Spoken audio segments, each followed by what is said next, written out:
Hello বন্ধুরা, আপনাদের সামনে নিয়ে আসছি দেখুন কলার মোচার একটা রেসিপি। দেখুন আমার শাশুড়ি কাটছে এই যে কলার মোচা।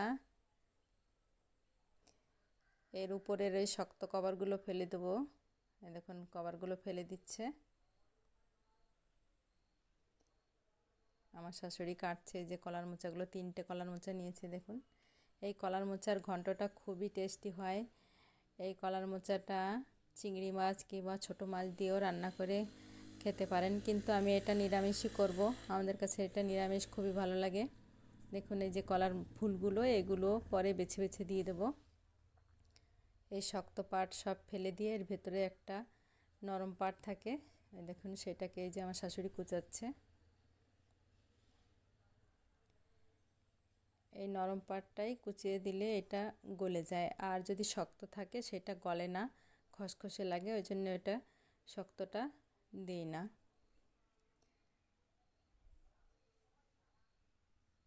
আমার শাশুড়ি কুচাচ্ছে দেখুন। আর এই ফুলগুলোকেও বেছে দিয়ে দেব। কুচিয়ে কুচিয়ে জলে রেখেছে, কারণ ওর ভিতরে যে কষগুলো থাকে না সেগুলো বেরিয়ে যাবে জলে রাখলে। এই এই মোচার ঘন্টটা খুবই টেস্টি, একবার সবাই করে খেয়ে দেখবেন। আমার মতন রেসিপিটা রান্না করে খেয়ে দেখবেন কেমন লাগে, আর কমেন্ট করে বলবেন আপনাদের কাছে কেমন লেগেছে।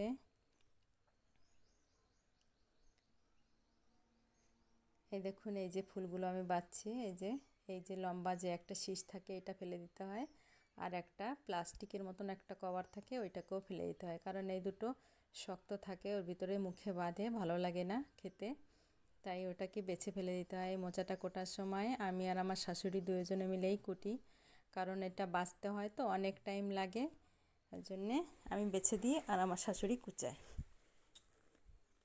যখনই আমাদের বাড়িতে নিয়ে আসে কলার মোচা আমরা দুজনে মিলেই কাটি, কারণ অনেকটা টাইম লাগে, এর জন্য দুজনে করলে তাড়াতাড়ি হয়ে যাবে।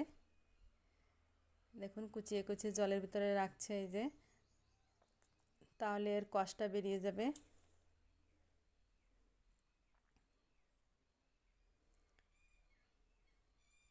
এটা করতে খুবই টাইম লাগে। দেখুন প্রায় এই যে কাটা হয়ে আসছে প্রায়, আর এগুলো আমি বেছে দিচ্ছি। এই ফুলগুলো আমার শাশুড়ি কুচিয়ে নেবে।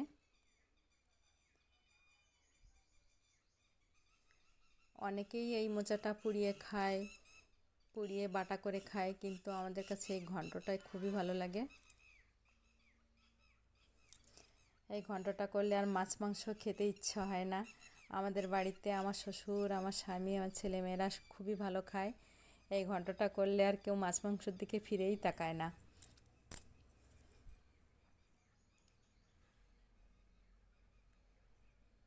দেখুন করতে করতে অনেকটা টাইম লেগে যাচ্ছে। এবার এর ভিতরে দিয়ে দেবো দুটো আলু, ছোট ছোট পিস পিস করে দুটো আলু দিয়ে দেবো। দুটো আলু ছুলে তারপরে কুচি ছোট ছোট পিস পিস করে, দেখুন কাঁচাটাই কত সুন্দর দেখা যাচ্ছে।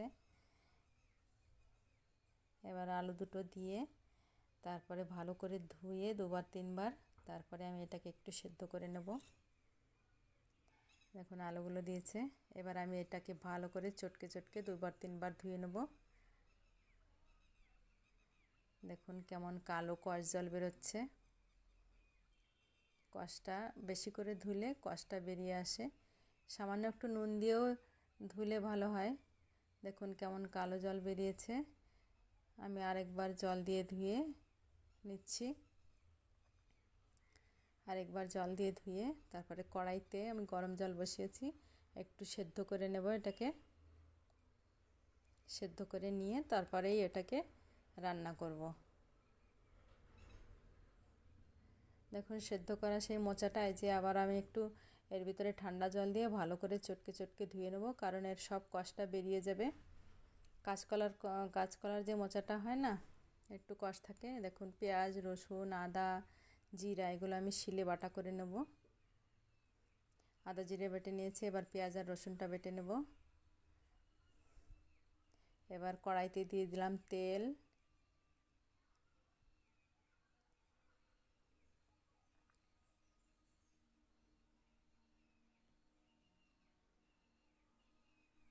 এবার দিয়ে দেবো জিরা,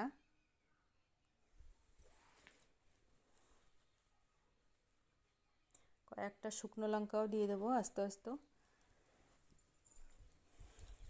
লঙ্কা আর জিরাটা ভাজা হয়ে আসলে তারপরে মশলাটা দিয়ে দেবো।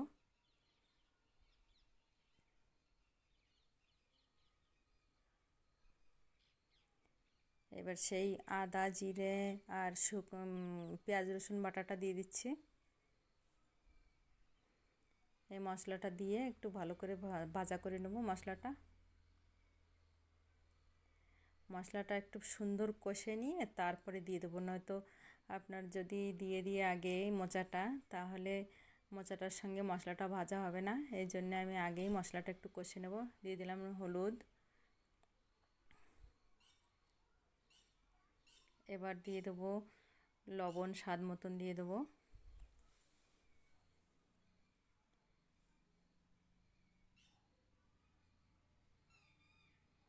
এবার কাশ্মীরি লাল লঙ্কার গুঁড়ো দিয়ে দেবো। অনেক বেশি দেবো না, কারণ অনেকটা ঝাল যাতে না হয়, বাচ্চারা খেতে পারবে না খুবই ঝাল হলে, একটু মিডিয়াম ঝাল থাকবে। এবার মশলাটা ভালো করে নেড়ে চেড়ে আমি ভাজা করে নেব। দেখুন তেল ছেড়ে আসছে মশলাটাতে। এবারে আমি সেদ্ধ করে রাখা সেই মোচাটা দিয়ে দেবো।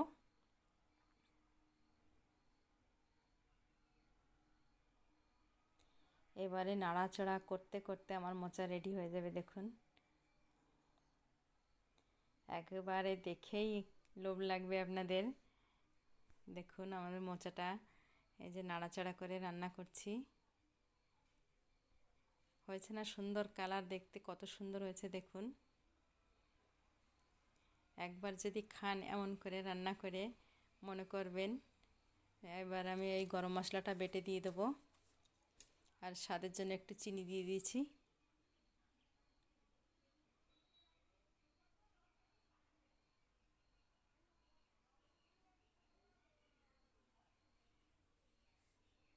আমার মোচাটা প্রায় হয়ে আসছে দেখুন। এবার গরম মশলাগুলো বাটা করে দিয়ে দিলাম। গরম মশলা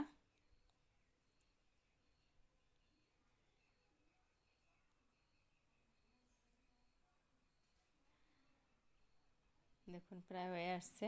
এবারে 1 চামচ মতন ঘি দিয়ে দিলাম, দেশি গরুর ঘি।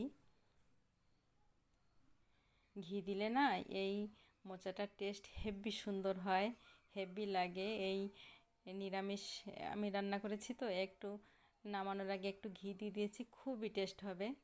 খেয়ে দেখুন একবার করে, দেখুন কতটা সুন্দর হয়েছে, কতটা লোভনীয় হয়েছে দেখতে। এবার গরম গরম ভাতের সঙ্গে খুবই ভালো লাগবে। কমেন্ট করে জানাবেন কেমন লেগেছে আমার রান্নাটা। প্লিজ কমেন্ট করবেন, শেয়ার করবেন।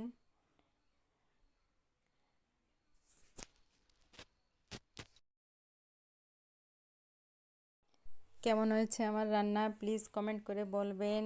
বাই বাই বন্ধুরা।